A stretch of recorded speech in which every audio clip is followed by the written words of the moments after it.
சொந்த வீடு வாங்க ஸ்டெப் ஸ்டோனுக்கு வாங்க. ஸ்டெப் ஸ்டோன் தங்க நகைகள் சோவரனுக்கு 3000 தள்ளுபடி, வைர நகைகளுக்கு 10,000 தள்ளுபடி, மேலும் பல சலுகைகளுடன் அக்ஷய சூப்பர் தங்க திருவிழா. Saravana store super jewellery, Chennai, Madurai, Coimbatore. Lorry அது வந்து கண்ட்ரோல் இல்லாம ஆப்போசிட் சைடில் போயிட்டு இருந்த லாரி டிவைடரை உடைச்சிட்டு வந்து இவருடைய கார்ல வந்து சட்டார்னு வந்து மோதி இருக்கு. அது இல்லாம ஆர்பி சௌத்ரி சார் போது இந்த ஃபிட்னஸ் இருக்கு பார்த்தீங்களா, அதுல ரொம்ப கான்சென்ட்ரேட் பண்ணுவார். நீங்க டி நகர் நடேசன் பார்க் இருக்கு, அதுல நீங்க காலையில 6 மணிக்கு போனீங்கன்னா ஆர்பி சௌத்ரி சாரா ஒரு ஒய்ஃபையும் பார்க்கலாம். முரளி, ஆனந்த் பாபு, இன்னும் 2 பேர், ஒரு 4 ஆண்களுக்கு நடுவில் ஒரு பெண் வந்து காதலை தாண்டி நட்போட பழக முடியும் அப்படிங்கிறதான் அந்த கதையினுடைய மையம். அவர் விஜய் வச்சு பூவனுக்காக எடுத்திருக்காரு. அதுக்கப்புறம் விஜய் வச்சே பார்த்தீங்கன்னா அதே மாதிரி சரி, அவரோட ப்ரொடக்ஷன்ல வந்து 99 படம் வந்து எடுத்துட்டாரு. 100வது படம் வந்து தளபதி விஜயை வச்சு எடுக்கணும்னு அவர் ஆசைப்பட்டிருந்தாரு. அதை பத்தி கொஞ்சம் சொல்ல முடியுமா? அவர் படத்துல நிறைய படங்கள்ல விஜய் நடிச்சிருக்காரு. இன்னும் சொல்ல போனா ஆர்பி சௌத்ரி உருவாக்கி விட்ட ஒரு நடிகர் விஜய் நம்ம சொல்லலாம். விஜய் வந்து இன்னைக்கு மிகப்பெரிய உயரத்துக்கு போயிட்டாரு. அதாவது 250 கோடி ரூபாய் சம்பளம். அவரோட படத்தை எடுக்கணும்னாலே 450 கோடி ரூபா வந்து தேவைப்படுது. அதில் வந்து ஜீவா வந்து ஆர்பி சௌத்ரி சாருக்கு ஒரு BMW கார் வந்து பிரசன்ட் பண்ணிருப்பாங்க, நீங்க பார்த்துருப்பீங்க. பதிலுக்கு முத்தம் கொடுத்து அதை ஆர்பி சௌத்ரி வந்து மேடையிலே வந்து ஜீவாவை கட்டி பிடிச்சி முத்தம் கொடுக்கறதும், ஜீவா உடனே வந்து ஆர்பி சௌத்ரியை வந்து கட்டி பிடிச்சி முத்தம் கொடுக்கறதும் அது ஒரு நெகிழ்ச்சியான தருணம். இதெல்லாம் நம்ம வந்து கரெக்டாக சொல்ல முடியாது. லாரி டிரைவர் அந்த ஸ்பாட்டில் அது நடந்ததுக்கப்புறம், அந்த விபத்து நடந்ததுக்கப்புறம் இறங்கி ஓடிட்டார் லாரியை விட்டு. இது எப்படின்னா பொதுவாக பார்த்தீங்கன்னா அந்த லாரி டிரைவர்லாம் இந்த பணக்காரவங்களுடைய காரில் மோதிட்டோம், அங்க வந்து ஒரு உயிரிழப்பு ஏற்பட்டுருச்சு, இதெல்லாம் வந்து தெரிஞ்சிருச்சுன்னு வச்சுக்கோங்க, பயப்படுவாங்க. சைக்காலஜிக்கலா ஒரு ஃபியர் வரும். ஓடி விளையாடு ஓய்ந்திருக்கலாகாது. அதுக்கு தான் சூப்பர் சரவணா ஸ்டோர்ஸ்ல சம்மருக்கு ஆடைகள் வாங்கும் போது அவுட்டோர் கேம்ஸ் ஃப்ரீ. ஓடு ஆடு விளையாடு சூப்பர் சரவணா ஸ்டோர்ஸ் சம்மா கோடையை கொண்டாடலாம். ஃபைன் டைம் நேயர்களுக்கு வணக்கம். இன்னைக்கு நம்ம கூட சினிமா விமர்சகர் மற்றும் ஆஸ்கர் மூவிஸ் ப்ரொடியூசர் பாலாஜி பிரபு சார் இருக்காங்க. வணக்கம் சார். வணக்கம். ஓகே சார், இப்போ வந்து பிரபல தயாரிப்பாளரான ஆர்பி சௌத்ரி சார் வந்து ஒரு ரோடு ஆக்சிடென்ட்ல வந்து இறந்திருக்காரு. இந்த செய்தியை கேட்கும் போதே வந்து ரொம்பவே வருத்தமாகவும் ஷாக்கிங்காகவும் இருக்கு. தமிழ் சினிமால வந்து நிறைய பேர் வந்து நிறைய நடிகர்களை வந்து அறிமுகப்படுத்தியிருக்காங்க. ஆனா தமிழ் சினிமால நிறைய டைரக்டர்ஸை அறிமுகப்படுத்தின ஒரு தயாரிப்பாளர் தான் வந்து ஆர்பி சௌத்ரி சார். அது மட்டும் இல்லாம நடிகர் ஜீவாவுடைய அப்பாவும் கூட. ஸோ இந்த ராஜஸ்தான்ல என்ன நடந்துச்சு சார்? ஆர்பி சௌத்ரி சாருக்கு வந்து ராஜஸ்தான் தான் வந்து சொந்த ஊர். அங்கே வந்து பார்த்தீங்கன்னா உதய்பூரில் வந்து அவருக்கு வந்து ஸ்டீல் பிஸ்னஸ் இருக்குது, ஸ்டீல் ஃபேக்ட்ரி வச்சுருக்காரு. ஸோ சினிமா தான் மெயின் பிஸ்னஸ்ஸு. ஸோ ஒரு மாதத்துக்கு ஒரு தடவை பார்த்தீங்கன்னா ஃப்ளைட்டில் போய் அங்கே பிஸ்னஸை பார்த்துட்டு திரும்பி ஒரு 2 நாள் 3 நாள் இருந்துட்டு திரும்பி சென்னைக்கு வந்துடுவார். இது வழக்கம் அவர் போயிட்டு வர்றது. ஸோ அப்படி தான் 2-3 நாளைக்கு முன்னாடி கிளம்பியிருக்காரு. உதய்பூரில் வந்து போய் ஸ்டீல் ஃபேக்ட்ரிக்கு போயிட்டு இன்ஸ்பெக்ட் பண்ணிவிட்டு அங்கே இருக்கிற கணக்கு வழக்கெல்லாம் பார்த்துட்டு திரும்பி காரில் வந்துட்டு இருந்திருக்காரு. ஸ்கார்பியோ காரு, ரொம்ப ஸ்ட்ராங்கான கார், நல்ல வந்து பார்த்தீங்கன்னா பாடியெல்லாம் நல்ல ஸ்ட்ராங்கான பாடி. அதில் வந்து டிரைவர் ஓட்டியிருக்காரு, பக்கத்தில் ஒரு உட்காந்துருக்காரு, முன்னாடி 2 ஊழியர்கள் வந்து பின்னாடி உட்காந்துருந்ததாக சொல்கிறாங்க. ஹைவேல கார் வந்துட்டு இருக்கும்போது பார்த்தீங்கன்னா ஒரு 4-4:30 மணி அந்த மாதிரி நினைக்கிறேன், நேற்று மாலை பார்த்தீங்கன்னா ஒரு லாரி அது வந்து கண்ட்ரோல் இல்லாமல் ஆப்போசிட் சைடில் போயிட்டு இருந்த லாரி டிவைடரை உடைச்சிட்டு வந்து இவருடைய காரில் வந்து சட்டார்னு வந்து மோதி இருக்கு. காரே பார்த்தீங்கன்னா அந்த வீடியோஸ்லாம் வந்திருக்கு, ஃபோட்டோஸ்லாம் வந்திருக்கு, அப்பளம் மாதிரி நொறுங்கிடுச்சு. அதில் வந்து முன்னாடி டிரைவர் சீட்டுக்கு முன்னாடி உட்காந்துருந்த ஆர்பி சௌத்ரி சார் அவர் வந்து அந்த ஸ்பாட்லேயே இறந்துட்டார். அதாவது வந்து மிகப்பெரிய ஒரு விபத்து. அதில் உடனே வந்து அவர் மரணிச்சிட்டாரு. ஹாஸ்பிட்டல் பக்கத்தில் கூப்பிட்டு போயிருக்காங்க. அங்கே டாக்டர்ஸ் செக்அப் பண்ணிவிட்டு அவர் இறந்துட்டாருன்னு சொல்லியிருக்காங்க. உண்மையாலுமே இது பெரிய பேரதிர்ச்சி. எப்படின்னா தமிழ் சினிமாவில் 99 படங்கள் இது வரைக்கும் எடுத்திருக்காரு. இவ்வளோ பெரிய சாதனை ஒரு தனி மனிதனாக நின்று அவர் பண்ணியிருக்கிறாரு. பல வெற்றி படங்கள், 99 படங்களில் ஆல்மோஸ்ட் எல்லாமே வெற்றி படங்கள் தான். அது இல்லாமல் ஆர்பி சௌத்ரி சார் போது இந்த ஃபிட்னஸ் இருக்குது பார்த்தீங்களா, அதில் ரொம்ப கான்சென்ட்ரேட் பண்ணுவார். நீங்கள் டி நகர் நடேசன் பார்க் இருக்குது, அதில் நீங்கள் காலையில் 6 மணிக்கு போனீங்கன்னா ஆர்பி சௌத்ரி சாரா ஒரு ஒய்ஃபையும் பார்க்கலாம். 1 hour வந்து அந்த பார்க்கில் வாக் பண்ணுவார். அப்புறம் வந்து வீட்டுக்கு போயிட்டு 8 மணிக்கு காலையில் டிஃபன் சாப்பிட்டாருன்னா மதியம் 1 மணிக்கு சாப்பாடு, திருப்பி சாயந்தரம் 7 மணிக்கு வந்து டிஃபனு, அதுக்கப்புறம் வந்து எதுவுமே சாப்பிட மாட்டார்.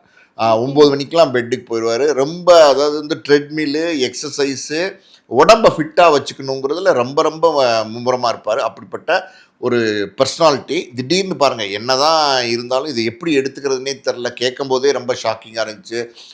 அந்த நிகழ்வு கேட்குறது ரொம்ப வருத்தமான விஷயம் தான். ஏன்னா ஆர்பி சௌத்ரி சாரை பொறுத்த வரைக்கும் ரொம்ப ஜென்டில்மேன், எல்லாத்துக்கிட்டையும் இனிமையாக பழகுவார், கோவப்பட மாட்டார், திட்ட மாட்டார், அதிர்ந்து பேச மாட்டார், தொழிலை ரொம்ப நேர்மையாக பண்ணார். சினிமா தொழிலில் ஏகப்பட்ட நெளிவு சுழிவுகள்லாம் இருக்கும், ஏகப்பட்ட இன்னல்கள்லாம் இருக்கும். ஆனால் அதையெல்லாம் தாண்டி அந்த தொழிலை வந்து ரொம்ப ரொம்ப ரொம்ப தொழிலாக நினச்சி தெய்வமாக நினச்சி நேசித்து செஞ்சார்.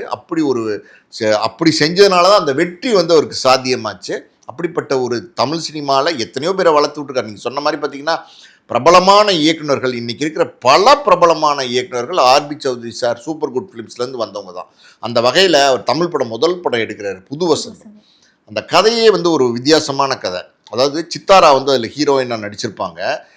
முரளி, ஆனந்த் பாபு, இன்னும் 2 பேர், ஒரு 4 ஆண்களுக்கு நடுவில் ஒரு பெண் வந்து காதலை தாண்டி நட்போட பழக முடியும் அப்படிங்கிறதான் அந்த கதையினுடைய மையம். அந்த கதை வந்து ரொம்ப ரிஸ்கான கதை. அது யாருமே படம் தயாரிக்க முன் வரல. விக்ரமன் சார் வந்து ஆர்பி சௌத்ரி சாருக்கு இந்த கதையை சொன்னப்போ தைரியமாக அந்த படத்தை வந்து முதல் படமாக வந்து அவர் தயாரித்தார். அந்த படம் மிகப்பெரிய வெற்றி படம். அந்த வகை சார் இப்போ வந்து ஒரு வீடியோ போட்டுருக்க, அழுதுட்டு நான் இந்த நிலைமையில இருக்கிறது வந்து அவர் தான் காரணம் அப்படின்னு அவருடைய இரங்கல் செய்திக்கு வருத்தம் தெரிவிக்கிற விதமா ஒரு வீடியோ போட்டு இருந்தாரு சார். விக்ரமன் சார் மட்டும் கிடையாது, இன்னைக்கு வந்து விக்ரமன் சார் புது வசந்தத்தில் புரியாத புதிரில் வந்து பார்த்தீங்கன்னா KS ரவிக்குமார், அப்புறம் வந்து துல்லாத மனம் துள்ளும் படத்தில் எழில், அதுக்கப்புறம் வந்து சொல்லாமலே அப்படிங்கிற படத்தில் வந்து சசி, அதுக்கப்புறம் பார்த்தீங்கன்னா திருப்பாச்சி படத்தில் வந்து நம்ம பேரரசு, அதுக்கப்புறம் பார்த்தீங்கன்னா நீ வருவாய் என்ன அப்படிங்கிற படத்தில் வந்து ராஜகுமாரன், அப்புறம் பார்த்தீங்கன்னா பொன்மகள் ஊர்வலம்னு நினைக்கிறேன் அந்த படத்தில் வந்து நம்ம ராசு மதுரவன், அதாவது வந்து மாயாண்டி குடும்பத்தார் படம்லாம் பண்ணார்ல அவர்.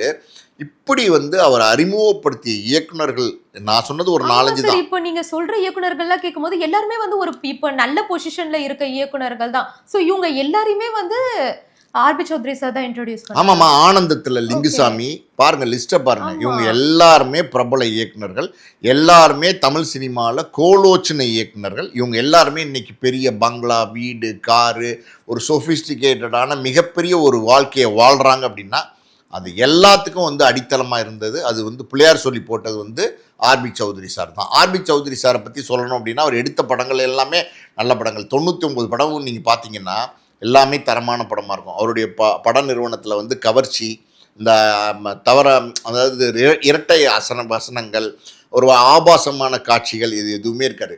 ஆட்டம், பாட்டம், கொண்டாட்டம், ஃபைட்டு, அதிரி புதிரி, பிரம்மாண்டம், இதை நம்பி படமே எடுத்ததில்லை. நீங்கள் ஆர்பி சௌத்ரி சார் எடுத்த எந்த படமே பிரம்மாண்டமான படம்னு சொல்ல முடியாது. எல்லாமே பார்த்தீங்கன்னா கதையை நம்பி கதையை மையப்படுத்தின படங்களாக இருக்கும். எல்லாமே தரமான படங்களாக இருக்கும். அந்த வரிசையில் வந்து சூப்பர் குட் ஃபிலிம்ஸில் வந்து நாட்டாமை இருக்குது பார்த்தீங்களா, அந்த படம்லாம் பார்த்தீங்கன்னா தமிழ் சினிமாவில் ஒரு மறக்க முடியாத ஒரு படம், ரெக்கார்ட் பிரேக் பண்ண படம், கலெக்ஷனை அள்ளி குவிச்ச படம். அந்த படத்துக்கு அப்புறம் தான் சரத்குமாருக்கு ஒரு பெரிய வாழ்க்கை கிடச்சிச்சு. அதுக்கப்புறம் பார்த்தீங்கன்னா அந்த ஏகப்பட்ட படங்கள் எடுத்த படங்கள் எல்லாமே வந்து நல்ல படங்கள் தான். சூரியவம்சம் எவ்வளோ அற்புதமான படம். இது நாட்டாமையாவது கொஞ்சம் கமர்ஷியலாக இருக்கும்னு வச்சுக்கோங்க, கொட்டைப்பாக்கு அது இதுன்னு சாங்ஸ் எல்லாம் போட்டு. ஆனால் சூரியவம்சம் அதாவது இன்னன் அவுட்டு பார்த்தீங்கன்னா ஒரு குடும்ப கதை, அருமையான ஒரு சென்டிமெண்ட் கதை, பிரமாதமாக இருக்கும். அந்த படம்லாம் பயங்கரமான ஹிட்டு. ஸோ இப்படி வரும் நல்ல நல்ல படங்கள், தரமான படங்கள் எடுத்திருக்கிறாரு. அதில் ஒரு முக்கியமான விஷயம் என்னன்னா கதையை நம்புவார்மா. கதை வந்து எப்போவுமே அவர் கேட்பார். அது பயங்கர கில்லாடி ஆர்பி சார் வந்து கதை கேட்கறதில்ல. அந்த கதை கேட்கும் போதே இந்த படம் நல்லா இருக்குமா நல்லா இருக்காதான்னு முடிவு பண்ணிடுவார். காரணம் என்னென்னா இந்த படத்தில் கதை அழுத்தமாக இருக்கா, ஹியூமன் ஃபீலிங்ஸ் இருக்குது பார்த்தீங்களா, சென்டிமெண்ட் இருக்குது பார்த்தீங்களா, அது தூக்கலாக இருக்கா, மக்கள்கிட்ட போய் சேருமா அப்படிங்கிற கணிக்கக்கூடிய ஒரு பவர் இருக்குது பார்த்தீங்களா, அதில் அவர் கிங். அந்த மாதிரி நீங்கள் பார்த்தீங்கன்னா அவர் விஜய் வச்சு பூவனுக்காக எடுத்திருக்காரு. விஜயோடைய கேரியர்லேயே பூவனுக்காக வந்து மிகப்பெரிய ஒரு வெற்றி படம். அது விஜய் அதுக்கு முன்னாடி மசாலா படங்கள் நடிச்சிட்டு இருந்தார், டேர்னிங் பாயிண்டாக இருந்துச்சு. அதுக்கப்புறம் விஜயை வச்சே பார்த்தீங்கன்னா துல்லாத மனம் துள்ளும், அதுவும் ரொம்ப நல்ல படம். திருப்பாச்சி, ஜில்லா, இப்படி நிறைய படங்கள் விஜய் வச்சு பார்க்கும்போது எல்லாமே வந்து ஒரு வெற்றி படமா தான். ஆமா, எல்லாமே வெற்றி படங்கள். விஜயோட கேரியர்ல நிறைய வெற்றி படங்கள் கொடுத்துருக்காரு. அதே மாதிரி அஜித் இல்ல, அவர் வந்து பாத்தீங்கன்னா நீ வருவாய் என்ன அந்த ராஜகுமாரன் டைரக்ட் பண்ண படத்துல பார்த்திபன், அஜித் 2 பேரும் நடிச்சிருப்பாங்க. ஸோ இது ரெண்டுமே அப்படின்னா விஜய் தமிழ் சினிமாவில் பெரிய நடிகர், அஜித் தமிழ் சினிமாவில் பெரிய நடிகர், ஆனால் இவங்க 2 பேரும் பெரிய நடிகர் ஆனதுக்கப்புறம் ஆர்பி சௌத்ரி சார் போடலை. ஆரம்ப காலகட்டங்களில் புக் பண்ணாரு, அவர் வச்சு படம் எடுத்தாரு. அதே மாதிரி பெரிய ஆக்டர்ஸ், பெரிய ஸ்டார் தான் வந்து அவரோட படத்துல நடிக்கணும்னு அவர் எப்பவுமே எக்ஸ்பெக்ட் பண்ணது இல்ல சார். அவர் எல்லாமே கதையை நம்பி எடுக்கிற மாதிரியான ஒரு அவர் ரஜினி வச்சு எடுக்கல, ஆமா, கமலை வச்சு எடுக்கல, தனுஷ் வச்சு எடுக்கல, சிம்பு வச்சு எடுக்கல, சிவகார்த்திகேயனை வச்சு எடுக்கல, பிரதீப் ரங்கநாதனை வச்சு எடுக்கல, ஒரு நடிகருக்கு பெரிய ஜெயம் ரசி எடுக்கல. இப்படி வந்து ஒரு நடிகருக்கு பெரிய மார்க்கெட் வந்துருச்சு அப்படின்னோடனே அந்த நடிகர் பின்னாடி போய் அந்த நடிகருக்காண்டி படம் எடுப்பாங்க. ஆனால் ஆர்பி சௌத்ரி சாரை பொறுத்த வரைக்கும் அவருடைய கம்பெனியில் யார் ஹீரோ அப்படின்னா நடிகன் ஹீரோ கிடையாது, கதை தான் ஹீரோ. கதை தான் வந்து நாயகன் அப்படின்னு நம்பி எடுத்ததுனால தான் அது இந்த வெற்றி அவருக்கு வந்து சாத்தியமாச்சு. அதே மாதிரி சரி, அவரோட ப்ரொடக்ஷன்ல வந்து 99 படம் வந்து எடுத்துட்டாரு. 100வது படம் வந்து தளபதி விஜயை வச்சு எடுக்கணும்னு அவர் ஆசைப்பட்டிருந்தாரு. அதை பத்தி கொஞ்சம் சொல்ல முடியுமா? அவர் படத்துல நிறைய படங்கள்ல விஜய் நடிச்சிருக்காரு. இன்னும் சொல்ல போனா ஆர்பி சௌத்ரி உருவாக்கி விட்ட ஒரு நடிகர் விஜய்ன்னு நம்ம சொல்லலாம். அப்படி இருக்கும்போது ஒரு 100வது படம், இது 99வது படம் மகுடம்னு ஒரு படம் எடுத்துட்டு இருக்காரு, விஷால் நடிக்கிறாரு. இதுக்கு முன்னாடி மாரிசன் ஒரு படம் வந்துச்சு இல்லையா, வடிவேலு ஃபகத் ஃபாசில், அந்த படமும் ரொம்ப தரமான படம். ஸோ இந்த 100வது படத்தை வந்து விஜயை நடிக்க வைக்கணும். நம்ம பேனர்லேருந்து வளர்ந்து வந்த ஒரு நடிகர், இன்னைக்கு விஜய் டாப் ஸ்டாராக இருக்கார்ல, அதனால் விஜயை நடிக்க வைக்கணும்னு பெரிய முயற்சி எடுத்தார், பெரும் முயற்சி எடுத்தார். ஆனால் என்னமோ அது என்ன காரணம் அப்படின்னா, விஜய் வந்து இன்னைக்கு மிகப்பெரிய உயரத்துக்கு போயிட்டார். அதாவது 250 கோடி ரூபா சம்பளம், அவரோட படத்தை எடுக்கணும்னாலே 450 கோடி ரூபா வந்து தேவைப்படுது.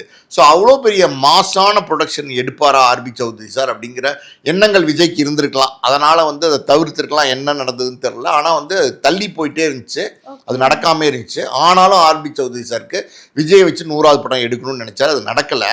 இருந்தாலும் இந்த 100வது படம் அப்படிங்கிறது வந்து சூப்பர் குட் ஃபிலிம்ஸில் ஒரு மிகப்பெரிய ரெக்கார்டை பிரேக் பண்ணக்கூடிய, தமிழ் சினிமாவே புரட்டி போடக்கூடிய ஒரு படமாக இருக்கணும்னு அவர் எதிர்பார்த்தாரு. அப்படி ஒரு படத்தை எடுக்கணும்னு அவர் ஆசைப்பட்டார். ஆனால் கடைசி வரைக்கும் அது நிறைவேறாமல் போச்சு. 99 படம் வந்து ப்ரொடக்ஷனில் இருக்குது, இப்போயே இறந்து போயிட்டார். இப்போ 2 நாள் முன்னாடி தான் வந்து ஜீவா சார் வந்து விஜய் அவர்களுடைய வெற்றியை கொண்டாடி வந்து ஒரு வீடியோ போட்டாங்க. இப்போ வந்து அவங்களுடைய அப்பா இறந்துருக்கிறது வந்து அவங்களுக்கு வந்து ஒரு ரொம்ப பெரிய இழப்பு தான். அவங்களோட ஃபேமிலியை பற்றி கொஞ்சம் சொல்ல முடியுமா சார்? அவங்க வந்து ராஜஸ்தானை பூர்வீகமாக கொண்டவங்கன்னு சொன்னீங்க. ஸோ அவங்க ஃபேமிலியை பற்றி கொஞ்சம் சொல்ல முடியுமா? ஆர்பி சௌத்ரி சாருக்கு வந்து 2 மனைவிகள்மா.